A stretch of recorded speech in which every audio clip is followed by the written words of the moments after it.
마지막으로 원자재 쪽도 한번 볼 수 있을까요? 네. 뭐 제가 이제 가장 기대를 하는 게 사실은 이 2차 전지 중에 원자재 쪽입니다. 네. 원자재 쪽에서 한번 보게 되면 지금 원자재 가격 쭉 제가 그래프를 나타내는데 보면 가격이 어느 정도 바닥을 잡아가고 있거든요.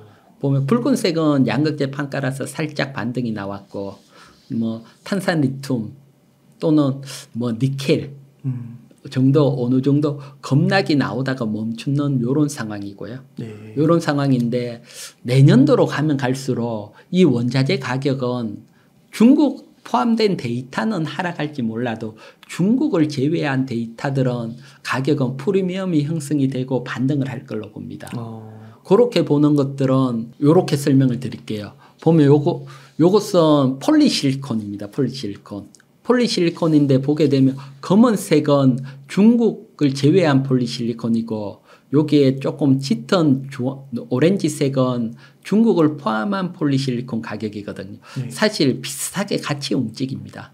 같이 움직이다가 미국이 관세를 확 강하게 부과해버리니까 네. 중국 쪽 가격은 하락을 했는데 중국을 제외한 가격은 전체 가격에 비해서 프리미엄이 붙어 있습니다. 그러네요. 이런 현상이 나오는데 이제 이걸 우리가 2차 전지에 대응을 하면 내년부터 IRA 법안 적용을 받으려면 네. 이제 중국 쪽을 사용을 못 하거든요. 그러면 희소성이 생기는 거죠. 네. 희소성이 생겨서 전체 리튬 가격은 이렇게 하락을 하더라도 내년부터는 이 중국을 제외한 가격 쪽에서는 프리미엄이 붙고 반등이 나올 걸로 보고요. 그래서 원자재 관련주들은 사실 올 연초만 하더라도 가격이 반등이 나오면서 희망을 줬지만 다시 하락을 했지만 또 내년에는 프리미엄 통한 가격 반등이 다시 나올 걸로 보이고요. 네. 거기에 따라서 원자재 관련주에 대해서 집중을 해야 되고 가장 뭐 중심에는 역시 포스코홀딩스 원자재 관련 포스코홀딩스 월봉 차트를 한번 보도록 할게요. 지금 보게 되면 포스코홀딩스도 월봉을 보면 20개월 이평선까지 조정을 받으면서 가격 조정은 어느 정도 끝이 났다. 대신 횡보 조정은 남아있지만 내년 프리미엄 가격을 형성을 본다면 뭐 지금부터라도 관심을 가질 수 있다. 네. 이렇게 보여지고요.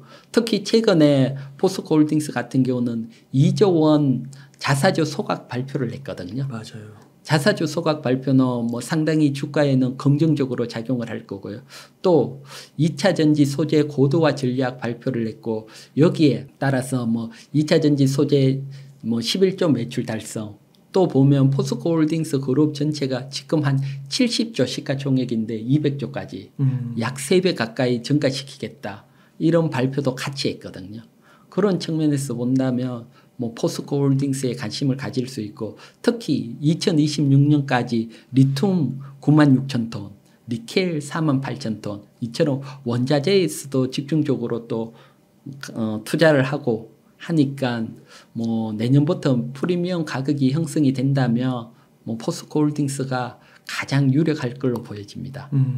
그다음 또 다른 쪽으로 짧게 한번 보면 네. 최근에 LG에너지솔루션이 LFP 배터리 수주를 했잖아요. 맞아요. 수주를 했을 때 LFP 배터리 관련주 사실 LFP 배터리 관련주들은 차트들이 대부분 다른 2차 전지처럼 어려웠거든요. 보면 탑 머티리얼즈 주봉 차트입니다. 보면 월 주봉 박스권 하단에 와 있고요. 7월 2일 날 보면 한 11.4% 상승을 했거든요. 사실 이 정도 급 호재면 상한가가 들어가야 되는데 상한가가 못 들어갔다. 그러면 아직은 시간이 필요하다. 또 그리고 LG에너지솔루션 같은 경우들은 내년 11월부터 수출이니까 아직 기간이 남아 있으니까요. 대신 박스권 하단이고 또 8월달 실적이 괜찮으면 선제적으로 뭐 LFP 배터리 관련해서는 탑 머티리얼이 그래도 가장 관심 있게 볼 수 있고요. 또 다른 시장에서 하나 됐던 뭐 PNT 같은 경우는 7월 2일 날 뭐 보면 마이너스 4.8% 오히려 호재를 못 탔거든요. 네. 그래서 PNT 쪽에서는 뭐 관심을 가지기보다는 LFP 배터리 관심이 있으신 분들은 탑 머티리얼 쪽에 관심을 가지시라 이렇게 설명을 드리고 그다음 또 최근에 또 이슈가 됐던 것들 하나를 보면 4680 원통형 배터리입니다. 맞아요. 요거 보면 테슬라가 2023년 출시한 사이버 트럭 요쪽에 4680 원통형 배터리가 들어가는데 이때 공급망을 보면 중국 거예요. 네. 4680 원통형 배터리 만드는 시설도 중국 시설을 사용을 했고요. 하지만 요게 7월 17일 중국 물체 레이포스트 기사에 따르면 4680 원통형 배터리에서 중국을 완전히 배제했다. 이런 기사가 나오고 하반기부터 이제 LG 에너지 솔루션이 4680 원통형 배터리 공급을 한다. 이런 기사들이 나오고 특히 이게 아니더라도 8월 달부터는 국내 오창 공장에서 LG 에너지 솔루션이 4680 원통형 배터리를 생산을 하거든요. 네. 생산을 하니까 뭐 아무래도 생산하는 그 공급망 관련주에 관심을 가질 수 있고 하반기에 또 테슬라 납품까지 이루어진다면 또 한 번 더 상승 기대를 할 수가 있고요. 따라서 공급망 쪽에 이렇게 보면 4680 니켈 도금은 TCC 스틸, 그다음 이제 캔케이스는 동원 시스템이거든요. 그래서 요 두 종목 쪽이 결국은 원통형 배터리를 만들 때 계속 들어가는 소재니까 뭐 관심을 가질 수 있는데 실적적인 측면에서 보면 TCC 스틸이 4680 원통형 배터리 모멘텀을 타고 크게 상승을 했거든요. 하지만 올해 1분기 영업이익은 한 14억밖에 안 나왔고, 네. PER은 240배 정도 워낙 14억 기준으로 보면 워낙 높고요. 대신 동원 시스템즈는 실적이 그래도 160억으로 팔지고 있고 PER도 높지 않기 때문에 따라서 TCC 스틸이나 동원 시스템 중에 선택을 한다면 동원 시스템이 조금 더 유리한 측면은 있고요. 네. 물론 이것도 여러분 뭐 지금 당장보다는 8월 14일 실적 발표가 났을 때 뭐 실적이 더 유리한 종목 TCC 스틸이나 동원 시스템 쪽에 한번 관심을 가져보시라 이렇게 설명을 드리고요. 설문조사 나온 거 하나 볼게요. 네. 보면 지금 전기차 대중화가 될 때 뭐가 가장 핵심 요소냐. 요건 딜로이트에서 2022년부터 2024년 전 세계 자동차 소비자 설문조사를 했는 거거든요. 네. 보면 2024년 지금 보면 뭐 가장 요구가 되는 게 고속 충전입니다. 네. 따라서 독일은 주행 거래인데 독일을 제외하고는 충전을 가장 바라고 있으니까 요런 또 설문조사가 나오면 또 고속 충전 관련주들 또 모멘텀을 탈 수 있으니까 그런 쪽들도 한번 뭐 참고하셔서 2차 전지 보시기 바랍니다. 네. 그 LG 에너지 솔루션 그 자체도 괜찮은가요? 제가 봤을 때 아직은 아닌 걸로 보입니다. LG 에너지 솔루션 같은 경우는 지금 유럽 쪽에 수출을 잡았지만 전체적인 시장 파이를 한번 보도록 할게요. 네. 보게 되면 지금 중국을 제외하고 이제 올해 5월까지 시장 점유율을 보이는 걸 이제 보여주고 있는데 보면 2023년도에 27.3%랐습니다. 네. 작년에. 요때까지 또 이제 중국을 제외하고는 시장 점유율 1위랐는데 올해는 25.6%로 감소를 했어요. 그러네요. 그래서 이렇게 시장 파이가 감소를 할 때는 치고 올라가기가 쉽지 않거든요. 그래서 그 다음에 또 저 밑에 중국 기업들이 많이 있는데 이런 기업들이 치고 올라오는 모습도 보이고 있어서 셀 기업, 2차 전지 직접 만드는 거 LG 에너지 솔루션이나 삼성 SDI는 아직은 접근을 하기는 쉽지 않은 상황이다. 시장 측면에서도 치열한 경쟁을 펼치고 있는 상황이니까요. 이런 상황이 끝나야지 주가가 움직이니까 지금은 좀 더 관망을 하는 쪽으로 설명을 드릴게요. 그래서 아까 말씀해 주실 때 2차 전지 쪽에서는 포스코홀딩스 같은 경우는 지금도 괜찮은 가격대다라고 얘기를 해주셨어요. 예. 다른 것들은 좀 타이밍을 봐야 된다고 말씀해 네. 이제 포스코 홀딩스 같은 경우들은 사실 뭐 내년 후내년까지 본다. 이렇게 보면 정고점인 70만 원 또 넘어갈 걸로 보고 있으니까요. 그래서 공격적이신 분들은 지금이라도 매수가 가능하고요. 또 조금 여유를 두면 뭐 이번 달, 다음 달, 다다음 달, 뭐 올해 지나기 전에 분할 매수를 한다 생각을 하시고 접근을 하셔도 충분히 좋은 성과를 내실 걸로 봅니다. 네, 감사합니다. 그러면요, 대표님, 지금 한 1억 정도 있으면은 어떻게 포트폴리오를 꾸리면 좋을까요?